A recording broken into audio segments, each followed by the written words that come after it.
नमस्कार दोस्तों, यदि आप भी भारत और दक्षिण अफ्रीका के बीच खेले गए सीरीज के पहले और सबसे रोमांचक T20 महामुकाबले को देखकर खुश हुए हैं, तो हमारी इस वीडियो को एक लाइक जरूर कीजिएगा। दोस्तों, आज हमारी इस वीडियो का लाइक टारगेट सिर्फ 500 लाइक्स का है, तो इस वीडियो को आप दिल से लाइक जरूर कीजिएगा। तो दोस्तों, आप जानते ही हैं कि भारत और दक्षिण अफ्रीका के बीच 4 मैचों की T20 सीरीज खेली जा रही है और इस T20 सीरीज का पहला और सांसों को रोक देने वाला सबसे रोमांचक T20 मुकाबला डरबन के किंग्समेड स्टेडियम में खेला गया, जहां क्रिकेट इतिहास की 2 सबसे बड़ी टीमें एक दूसरे से भिड़ी और इस बार सूर्यकुमार यादव की कप्तानी वाली भारतीय टीम के सामने एडन मार्करम की कप्तानी वाली दक्षिण अफ्रीका की टीम खड़ी हुई थी। इस रोंगटे खड़े कर देने वाले महामुकाबले में दक्षिण अफ्रीका के कप्तान एडन मार्करम ने टॉस जीता और पहले गेंदबाजी का फैसला लिया और भारतीय टीम को पहले बल्लेबाजी के लिए आमंत्रित किया था। उसके बाद रनों की बारिश करने के इरादे से भारतीय टीम के 2 दिग्गज ओपनर बल्लेबाज मैदान में उतरे, जहां संजू सैमसन और अभिषेक शर्मा के कंधों पर इस महामुकाबले में अपनी टीम को एक विस्फोटक ओपनिंग शुरुआत दिलाने की बहुत ही बड़ी जिम्मेदारी थी। और भारतीय टीम की इस ओपनिंग जोड़ी ने पहले ही ओवर में अपने इरादे साफ जाहिर कर दिए थे और इस ओवर में 3 दमदार चौके लगा डाले और भारतीय टीम की एक शानदार शुरुआत कर दी थी।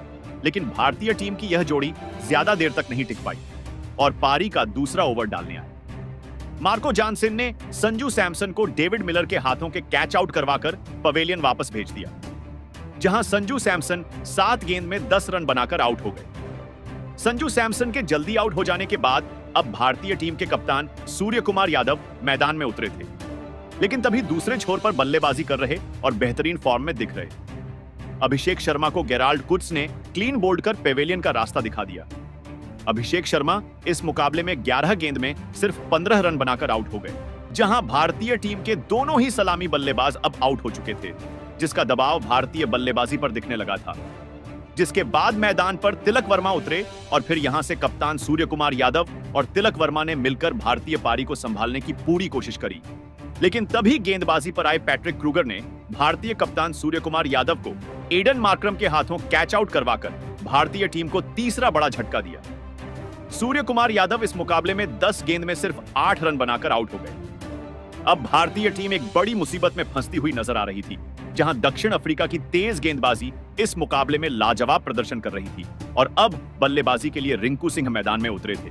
जिसके बाद रिंकू सिंह और तिलक वर्मा ने मिलकर साझेदारी बनाना शुरू किया और भारतीय टीम की लड़खड़ाते हुई पारी को संभाल लिया। और अब इन दोनों विस्फोटक बल्लेबाजों ने दक्षिण अफ्रीका की गेंदबाजी पर पलटवार करना शुरू कर दिया था, जहां दोनों ही बल्लेबाज इस मुकाबले में दक्षिण अफ्रीका की गेंदबाजी के सामने बेहतरीन खेल दिखा रहे थे। अब दोनों ही बल्लेबाज मैदान में पूरी तरह से सेट हो चुके थे और एक महत्वपूर्ण साझेदारी अब भारतीय टीम के लिए बनना शुरू हो गया था। भारतीय टीम की इस खतरनाक साझेदारी ने अब दक्षिण अफ्रीका के कप्तान एडन मार्करम के साथ साथ पूरी दक्षिण अफ्रीका की टीम को मुश्किल में डाल दिया था, जहां भारतीय टीम पर से दबाव अब धीरे धीरे हटने लगा था। वहीं पारी के 10वें ओवर में तो गेंदबाजी पर आए केशव महाराज के इस ओवर में तिलक वर्मा और रिंकू सिंह ने 3 गगनचुंबी छक्के और एक शानदार चौका ठोक दिया था। देखते ही देखते इन दोनों के बीच 50 रनों की धमाकेदार साझेदारी भी पूरी हो चुकी थी। अब दक्षिण अफ्रीका की गेंदबाजी में इन दोनों की खतरनाक बल्लेबाजी का डर साफ दिख रहा था। खास करके तिलक वर्मा अब अपने बल्ले से ऐसे अद्भुत शॉट खेल रहे थे जिसने दक्षिण अफ्रीका के गेंदबाजों के पसीने छुड़ा दिए थे और फिर इसी बीच तिलक वर्मा ने अपने अंतरराष्ट्रीय कैरियर का धमाकेदार अर्धशतक ठोक डाला, तो वहीं दूसरे छोर से रिंकू सिंह भी गजब की बल्लेबाजी कर रहे थे। अब इस साझेदारी ने दक्षिण अफ्रीका के हर एक गेंदबाज को बैकफुट पर धकेल दिया था। तिलक वर्मा और रिंकू सिंह ने मिलकर अब अपनी टीम को 149 रनों पर पहुंचा दिया था।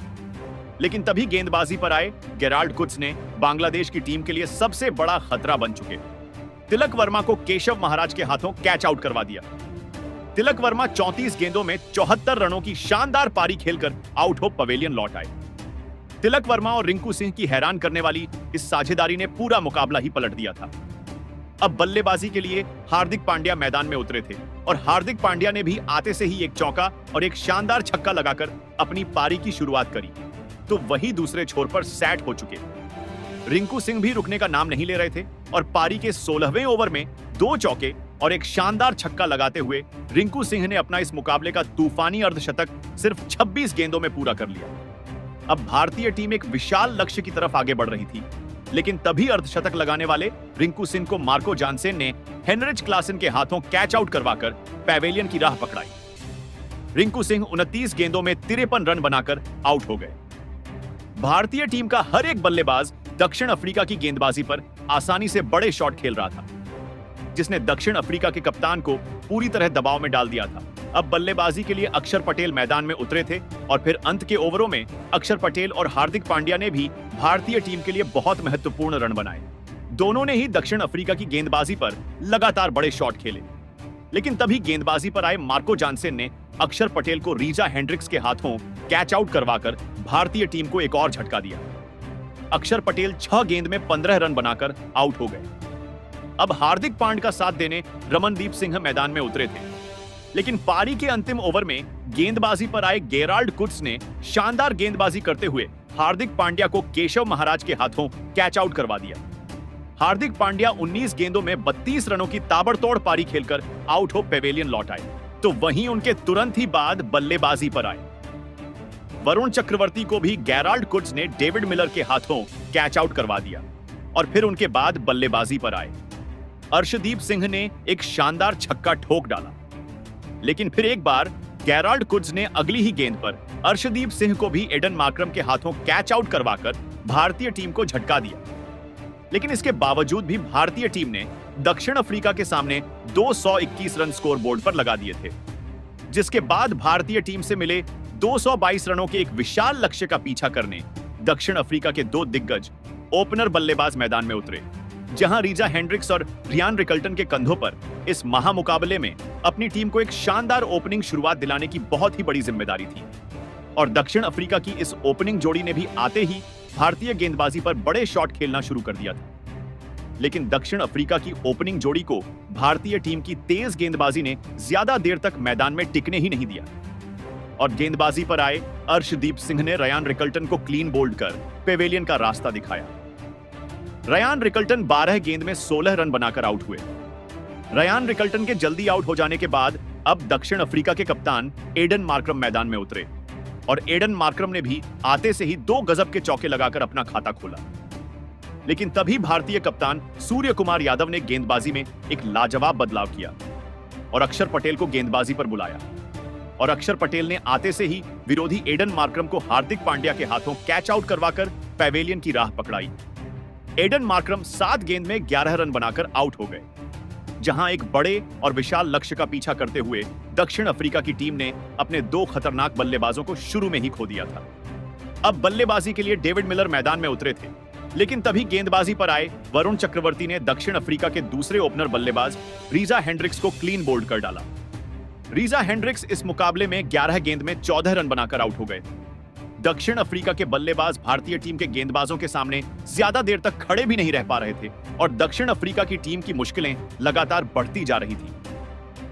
अब बल्लेबाजी के लिए हेनरिच क्लासन मैदान में उतरे थे, लेकिन तभी दूसरे तरफ बल्लेबाजी कर रहे डेविड मिलर को अभिषेक शर्मा ने क्लीन बोल्ड कर पवेलियन वापस भेज दिया। डेविड मिलर 6 गेंद में बस 2 रन बना पाए। अब दक्षिण अफ्रीका की टीम बहुत ही ज्यादा मुश्किल में फंस चुकी थी। देखते ही देखते दक्षिण अफ्रीका के 4 बड़े विकेट गिर चुके थे।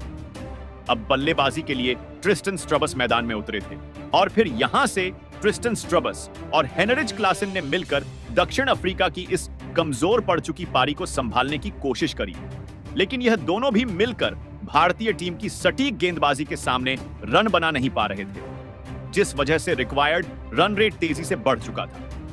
और इसी रिक्वायर्ड रन रेट के दबाव की वजह से एक बड़ा शॉट खेलने के चक्कर में सेट हो चुके हेनरिच क्लासन हार्दिक पांड्या की गेंद पर वरुण चक्रवर्ती के हाथों कैच आउट हो गए।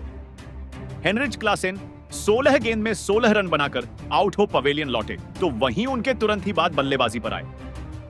मार्को जानसेन को भी अर्शदीप सिंह ने अक्षर पटेल के हाथों कैच आउट करवा दिया। मार्को जानसेन 2 गेंद में बस 1 रन बनाकर आउट हो गए। अब दक्षिण अफ्रीका के 6 विकेट गिर चुके थे। दक्षिण अफ्रीका की जीत की इस मुकाबले की सभी उम्मीदें अब खत्म होने लगी थी, लेकिन एक छोर से ट्रिस्टन स्ट्रबस अपनी पूरी जी जान लगा रहे थे। अब उनका साथ देने पैट्रिक क्रूगर मैदान में आए थे, लेकिन पैट्रिक क्रूगर भी उनका साथ ज्यादा देर तक नहीं निभा पाए।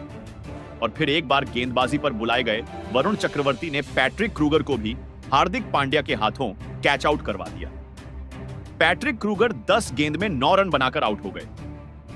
ट्रिस्टन स्ट्रबस को छोड़कर दक्षिण अफ्रीका का कोई भी बल्लेबाज भारतीय गेंदबाजी के सामने टिक नहीं पा रहा था। इसके बाद ट्रिस्टन स्ट्रबस का साथ देने केशव महाराज मैदान में उतरे थे और फिर केशव महाराज और सेट हो चुके। ट्रिस्टन स्ट्रबस के बीच एक साझेदारी बनना शुरू हो रहा था, लेकिन भारतीय गेंदबाजी के सामने हाथ खोलना दोनों ही बल्लेबाजों को मुश्किल लग रहा था और फिर इसी बीच गेंदबाजी पर आए रमनदीप सिंह ने केशव महाराज को भी हार्दिक पांड्या के हाथों कैच आउट करवा दिया। केशव महाराज 10 गेंद में 8 रन बनाकर आउट हुए। अब दक्षिण अफ्रीका के बस 2 ही विकेट बचे थे। विकेट गिरने के बाद गेराल्ड कुत्स मैदान में उतरे थे, लेकिन उनके साथ बल्लेबाजी कर रहे और सेट हो चुके ट्रिस्टन स्ट्रबस को इसी बीच हार्दिक पांड्या ने तिलक वर्मा के हाथों कैच आउट करवाकर पैवेलियन की राह दिखाई। ट्रिस्टन स्ट्रबस इस मुकाबले में 39 गेंदों में 41 रन बनाकर आउट हुए, जिसके बाद दक्षिण अफ्रीका के आखिरी विकेट के रूप में अब ऑटनील बार्टमैन मैदान में उतरे थे। लेकिन भारतीय टीम ने अब इस मुकाबले में बाजी मार ली थी और अंत में भारतीय टीम ने 66 रनों से दक्षिण अफ्रीका की टीम को इस पहले T20 मुकाबले में हरा दिया था। इसके साथ ही भारतीय टीम ने इस T20 सीरीज में भी बढ़त हासिल कर ली है, जहां दोस्तों इस मुकाबले में भारतीय टीम की तरफ से गेंदबाजी और बल्लेबाजी दोनों में गजब का प्रदर्शन देखने को मिला, जिसमें आज के मुकाबले में सबसे बेहतरीन प्रदर्शन रहा तिलक वर्मा का, जिन्होंने इस मुकाबले में एक दबाव भरे मौके पर आकर लाजवाब 34 गेंदों में 217 की स्ट्राइक रेट से 74 रनों की अद्भुत पारी खेली। तो दोस्तों, आप इस मुकाबले में भारतीय टीम की जीत और तिलक वर्मा के इस अद्भुत प्रदर्शन के लिए 10 में से कितने अंक देना चाहेंगे? अपनी राय कमेंट बॉक्स में हमें जरूर बताएं। नए हैं तो चैनल को सब्सक्राइब जरूर करें। वीडियो को लाइक और शेयर करना बिल्कुल नहीं भूलें। धन्यवाद।